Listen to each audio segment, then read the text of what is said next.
Whether you have a tiny balcony or a huge backyard, today's video is for you.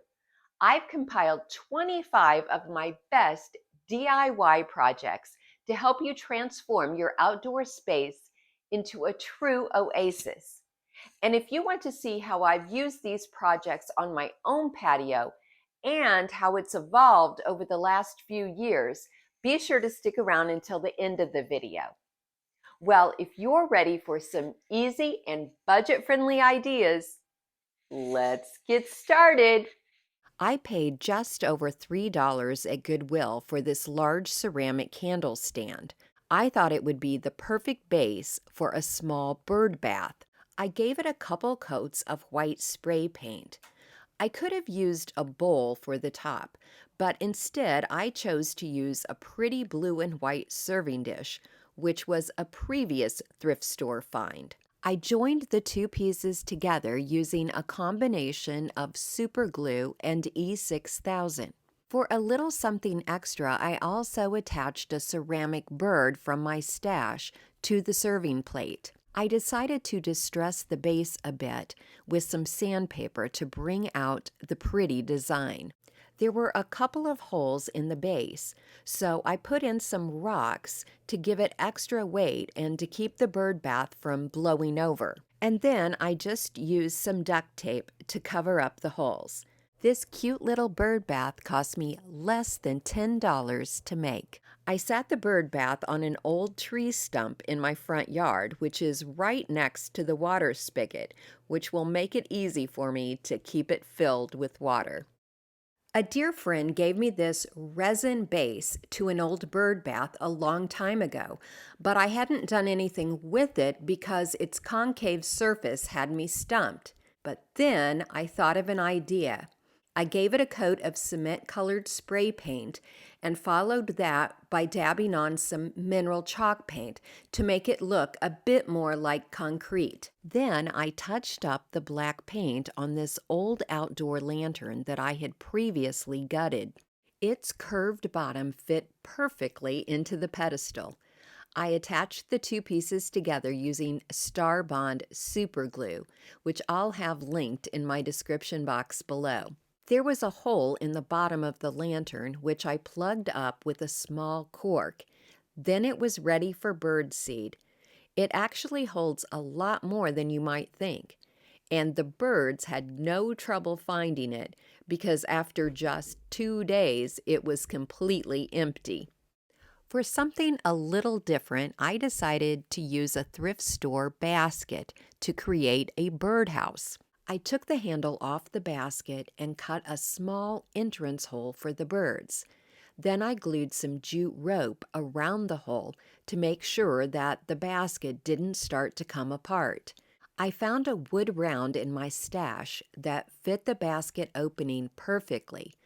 I stained it with some antiquing wax and then used a combination of wood glue and hot glue to secure it in the basket opening. Because I was going to use this outdoors, I needed something sturdy for the roof, and I found this cute plastic pot at Dollar General. I gave it a couple coats of green apple spray paint, and then, so that I could hang it from a tree branch, I drilled a hole in the center of the bottom and ran an eye hook through a random lamp part and attached it to the pot using a nut on the inside. I applied construction adhesive to the bottom of the basket, and then I firmly pushed the plastic pot onto the basket. Then I flipped it over and applied a good amount of hot glue for extra adhesion. For decoration, I hot glued on a small metal flower that had broken off of something else. Then I drilled a hole for a bird perch and whittled down the end of a stick and hot glued it in place. However, I have since learned not to add perches to birdhouses because predators use this to get at birds and their eggs. At the last minute, I decided to add an IOD white transfer to the roof, and I added some Spanish moss inside to make it comfy for the birds. I hung it in a branch of my lilac bush just outside my patio door, so I can see if any birds decide to make it their home. To create some outdoor dishware, I bought this watermelon tote bag in the checkout aisle at Menards. I also purchased a serving tray at the thrift store and gave it a couple coats of leafy green spray paint. When the paint was dry, I cut the bag in half and pressed it into the tray to create creases. Then I went over the crease lines with a pencil. This made it very easy to cut out. I gave the tray a good coat of spray adhesive and then pressed my cut piece of tote bag onto the tray. The bag's vinyl coating makes it perfect for outdoor use. For the next project, you could use some thrift store coasters or wood slices. Draw a circle about 1/4 of an inch in from the edge of your coaster. Then draw a second circle, this time about 1/2 an inch in from the edge. Use whatever craft paint you have on hand and paint the outer rim green and the large inner circle pink or red. Let this paint dry, then paint the remaining ring white. Using a Sharpie marker or black paint, paint some seeds onto the red circle. When you're done, spray the coasters with a couple coats of a clear top coat to protect your paint. To add the watermelon theme to this thrift store utensil basket, I first gave it a couple coats of leafy green spray paint. When the green paint was dry, I taped off about 1.5 inches along the bottom of the basket. Then I rotated the basket and sprayed on a band of white spray paint just above the tape. When the white paint was dry, I taped it off and sprayed the top of the basket red. When I peeled off the tape, I wasn't happy with the green and white bands, so I went over those sections using the same acrylic paint that I had used on the coasters. I could have stopped there, but I thought the basket needed watermelon seeds. So I looked around and found some little black pebbles in my stash, which I just hot glued to the red portion of the basket. I still had half of my watermelon tote bag left, so I decided to cut it up to create sleeves or cozies for some drinking glasses. I found 4 empty jars and I just cut up the bag into strips to fit around each of the jars. Then I cut off the binding where the sides of the bag had been sewn together. I hot glued the binding along the top and bottom edges of each of the sleeves. Due to the stitching on the binding, it will look like these have actually been sewn onto the sleeves. Then I just wrapped the sleeves around the jar and hot glued it in place. Make sure it's snug, but not so tight that you can't slide it off the jar. I picked up these coordinating napkins and paper plates at Big Lots, so now I am totally ready for my first summer barbecue. You could easily adapt these projects to any theme you like, such as lemons, bumblebees, or flowers. Rather than buying a new patio umbrella, I decided to dress up my existing one. So I measured around the outer edge and purchased 8.5 yards of fringe at Hobby Lobby. I hot glued the fringe along the edge of the umbrella using Gorilla Glue sticks. Despite being exposed to all types of severe weather, 2 years later, that fringe is still perfectly attached to my umbrella. I bought this large chandelier at the Habitat Restore for $35, and I think it will be a great addition to my patio. I took off the top part by unscrewing several nuts. This allowed me to remove the inner portion that held the light bulbs. I reassembled the top section, but on the underside, instead of returning the nut, I used the finial from the ceiling cover so that I would have a circle on which to hang a basket. Then I took it outside and gave it a couple coats of a black spray paint with a rust protector. Then it was ready for a giant fern. I think it makes a very interesting planter. I thought the inner portion of the chandelier might just make a very interesting combination candelabra wind chime. First, I slid off the socket covers, cut the wires, and removed the sockets. To create room for a votive candle, I loosened the nuts holding the candle cups and then slid the cups up to the top of the screw and re-tightened the nuts. To create chimes, I drilled 2 holes on opposing sides of each of the metal socket covers. I ran a long piece of heavy-duty thread through each of the holes and knotting the ends of the thread together to create a long loop. Then I looped 1 chime around each of the chandelier arms. I had ordered some citronella votive candles from Amazon for the candle cups, but first I poured a little wax into each cup to make sure that the candles stayed put. This is another project that has stood the test of time and still looks great. I purchased this 2-tier table for $14.99 and this cooler for $4.99 at Goodwill, and I had grand plans of marrying the two together. I thought the cooler was the perfect size to fit in the space where the drawer had been, but I was wrong. The cooler was much larger than I thought, and I ended up having to remove the drawer completely and just cutting out a hole large enough for the cooler to fit inside. I sanded the cut edges smooth and then sprayed down the entire table with Zinsser primer. I followed that with 3 separate light coats of black spray paint. I also spray painted the exterior of the cooler. I finished the table with 2 coats of outdoor polyurethane. This project didn't end up the way I had originally envisioned, but it's still a handy place to store a cool beverage.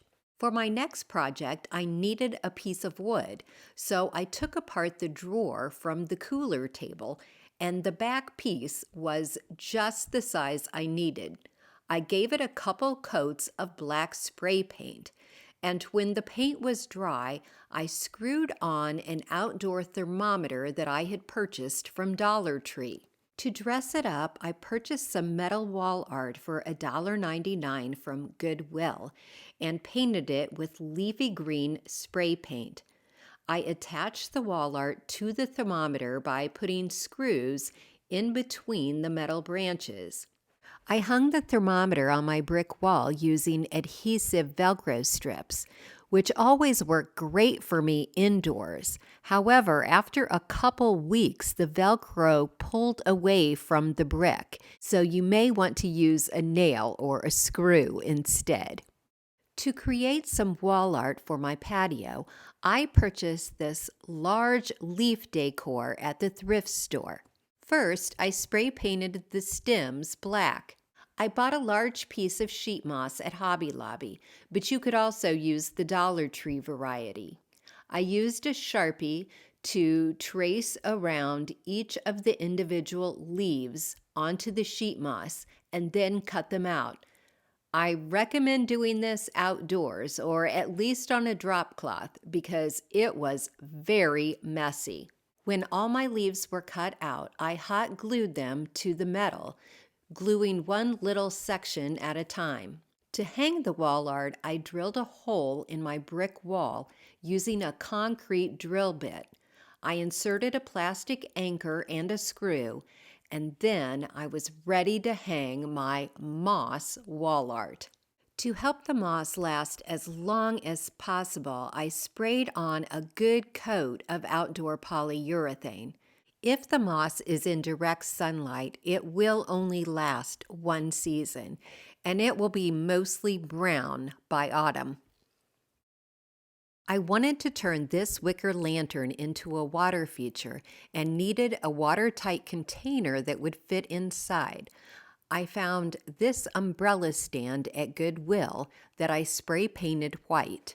I found a plastic pot in my garage that fits snugly in the top of the umbrella stand. I cut the top portion of the pot off, creating a small tray. I filled the bottom of the umbrella stand with some rocks so it wasn't quite so deep, and then I added a $10 electric water pump. I filled the umbrella stand about 3/4 of the way full of water. Then I added the bottom of the plastic pot.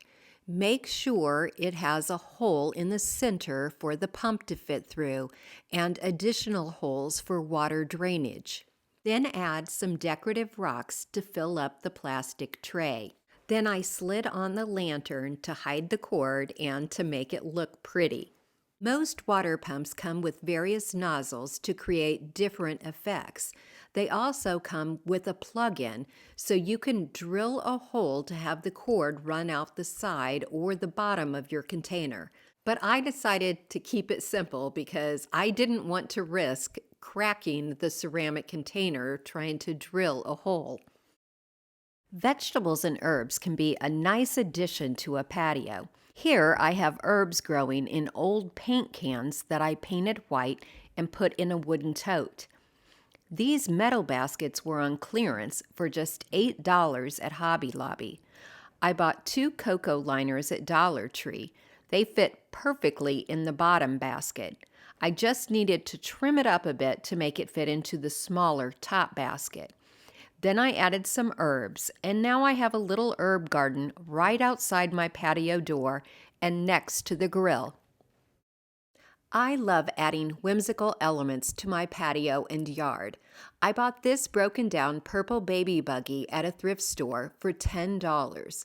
I spray painted the buggy white and its 2 remaining wheels black. And then I added one of my favorite flowers, geraniums. I think this is going to be even more adorable once these geraniums really fill in. A few years ago, I found this metal chair on the curb down the street and brought it home and put it on my patio. And as far as I know, no one has ever sat on it. So I began operating on it with a Sawzall, cutting a large circle out of the seat so that a wire hanging basket could just fit inside. Then I used my angle grinder to remove any sharp edges. I added a cocoa liner to the basket and used spray adhesive to attach pieces of sheet moss to the remaining sections of the chair seat. This sheet moss held up nicely throughout the entire summer. I planted some flowers in the basket and also added a couple small ivy plants which I hoped would grow up and around the chair back.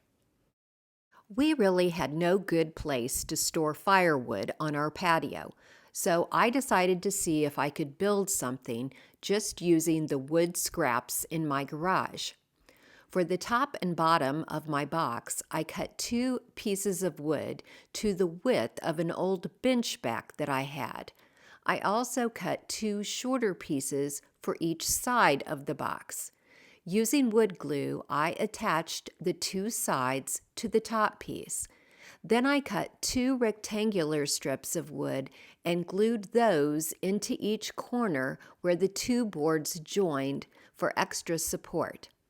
Next, I glued the bottom piece on, and then I went around the entire box attaching all the pieces of wood together using a brad nailer. Then I glued and nailed my bench back to the top piece of wood. This was an old curb find that I once had hanging in my foyer.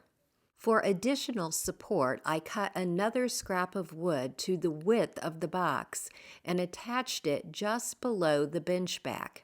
To keep the box from sitting directly on the ground, I attached 2 strips of scrap wood to the bottom of the box, one at either end. I had a few furring strips left over from a different project, which I nailed to the edges to finish off the front of the box. I lightly sanded the wood box with my orbital sander, and then I sprayed the entire piece with Zinsser primer. When the primer was dry, I first rolled on some semi-gloss black paint that I had on hand, and I followed that up with a brush to get in between the lattice work of the bench back. Don't be discouraged if you don't own a nail gun. I built a lot of things before I owned a nail gun. You just have to hammer in the nails or use screws instead. I think mushroom decor is adorable, so I decided to make a couple to add to my patio. I used wood glue and wood screws to attach dowel rods to thrift store salad bowls. I left the stained dowel rods, but painted over the salad bowls. I painted one with white chalk paint and the other with dark purple chalk paint. I applied 2 coats of paint, and when the paint was dry, I applied polka dots using a sponge dauber. How cute do these look in my planter chair next to a ceramic bunny? I should have applied a couple coats of outdoor polyurethane to the bowls so that they would have lasted more than just one season. Here is another unexpected idea for a plant pot. I picked up this plaster column at Goodwill for just $2.99. I used a hammer to bust out a hole in the top so that my plastic pot would fit inside. I used a little ivory spray paint on the outside to tone down the gold accents. When the paint was dry, I added my pot and a small fern. I am really happy with how this turned out, and I think it looks like a planter you would see at a pricey garden center, not a $3 thrift store find. If you want a planter with more farmhouse appeal, check out the thrift store for old kettles and teapots. This fern was saved from my patio last year, and I just barely kept it alive all winter. I put some packing styrofoam in the bottom of the large pot so that I didn't have to use so much potting soil. To keep the cost down, I just added a hosta plant that I had dug up from my yard. I thought these metal stars would make a cute decoration for the pots, so I cut them apart using my angle grinder, but you could just bend them back and forth and eventually they would break off. I used a premium super glue to glue a star to one of the pot lids to stick in the pot for additional decoration. I think the rusty stars in combination with the blue and white enamelware make a cute and somewhat patriotic combination. To create a vignette on my front porch, I used the enamel pots in combination with some other unusual planters, like a plastic thermos and an old red toolbox. I often see birds in these arborvitae trees outside my patio, so I wanted to make a bird feeder that I could hang from one of the branches. I thrifted an outdoor wall mount lantern for $5 and removed all of the glass and electrical wiring. I tied a large knot in a piece of rope and thread the rope through the hole at the top of the lantern where the finial had been. I used Gorilla Glue to attach a small tin to the inside where the light bulb had been. Then I spray painted the tin with some black spray paint so that it would match the rest of the lantern. I used a Dollar Tree S-hook through the loop in the rope to hang it from a branch, and I used an old watering can filled with birdseed to fill the tin inside the lantern. I needed a hose stand near my patio and thought I would try to make one using an old spindle that I had in my garage. I just drilled a couple holes on either side of the spindle and then used screws to attach some shelf brackets that I had on hand. I didn't even bother repainting it. I just dug a hole near my spigot and stuck my new hose stand in the ground. This was the perfect size for my lightweight hose. However, if you need a larger hose stand, use a fence or porch post instead of a spindle. To create a cottage-style chandelier for my patio, I purchased and spray painted 4 small birdhouses from the Dollar Tree. I had previously gutted a thrift store chandelier, removing the light bulbs, candle tubes, and candle cups. I'll be sure to link that video in case you're interested. To attach the birdhouses to the chandelier, I drilled a small hole in the bottom of each birdhouse and applied Gorilla Glue to the screw at the end of each chandelier arm, and then screwed on the birdhouses. I wanted the chandelier to light up at night, so I purchased a package of Patio umbrella solar lights from Walmart for $10. The way these lights branch out from a center point made it easy to wrap each branch around one arm of the chandelier.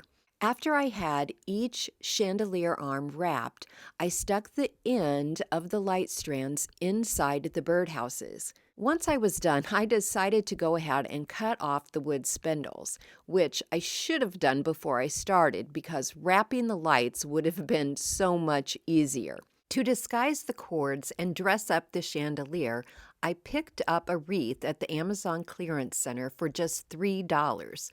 I cut it apart and began attaching its stems to the chandelier using zip ties that had actually come in the package of solar lights.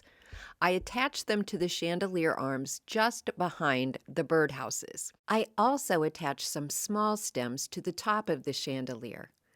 Now, with the addition of the greenery, the chandelier looks pretty during the day and provides ambient light after dark.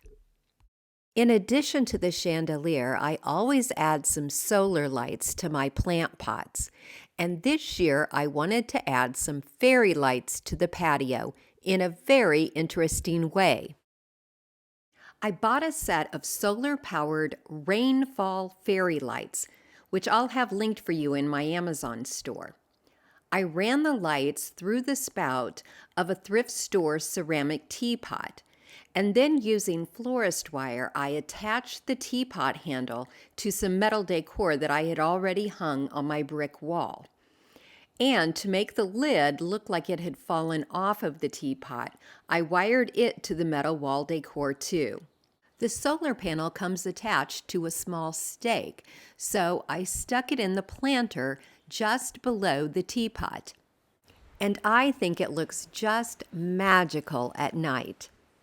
I have a little pathway off of my patio that was overgrown with grass and weeds. So first, I cleaned it up using my electric weed burner. To add some interest to the pathway, I used a small gardening trowel to clear away some of the gravel and the top layer of dirt in a few small areas. I had bought a large bag of river rocks at Home Depot for about $10. I dumped them out and sorted them by color. I chose 5 larger rocks of the same color to create flower petals, and then 1 smaller rock in a different color for the center of the flower. I pressed the stones down into the dirt and then brushed the smaller pea gravel back over the dirt. I also arranged some stones in the shape of a butterfly. I even found a couple skinny stones for the antenna. I just wanted the stone shapes to be a subtle surprise, but if you really wanted them to stand out, you could spread mulch around them instead of pea gravel. I recently purchased a fairy door set at the Amazon Clearance Center for $3.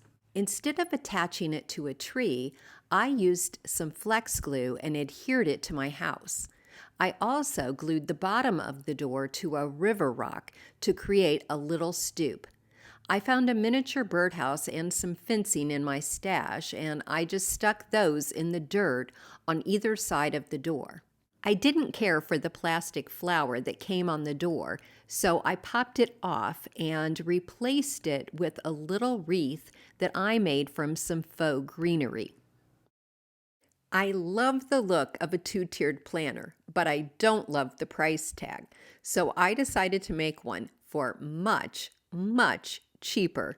I took an old lampshade and ripped all of the fabric off. Then I spray painted the metal frame with a couple coats of white spray paint. I found a terracotta pot in my garage that fit in the top of the lampshade perfectly. Then I found a pot that was the right size for the base of the lampshade. It sits on the rim of the pot, but if I'd had a larger pot, the lampshade could have sat inside on the dirt. I realize it's not as nice as the $200 planter or even the $85 planter. Still, I think it looks pretty nice and will look even better once the plants fill in and the vines grow around the lampshade spines. Here's another idea for repurposing old lampshades for outdoor use. Remove the fabric and cover the frame with colorful clothesline purchased at Dollar Tree. Going in circles around the shade, I wrapped the rope around each metal rod as I approached it, and then went to the next metal rod, wrapped around it, and went to the next metal rod, and so forth. When the body of the shade was completely covered, I wrapped the clothesline around the bottom metal circumference of the shade. If you want to use this as a unique lampshade, you'd want to wrap the top metal circumference in the same way. But because I wanted to use this as a basket planter, I wrapped the top using the same technique as I had on the body of the shade. This created a base for my basket. I used exactly 2 skeins of clothesline to cover this lampshade, so this basket only cost $2.50. Now, here's a video montage showing today's 25 outdoor projects and how my patio decor has evolved over the last few years.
I hope you enjoyed today's video, and be sure to hit that subscribe button so you don't miss the patio updates I'm planning for an upcoming video.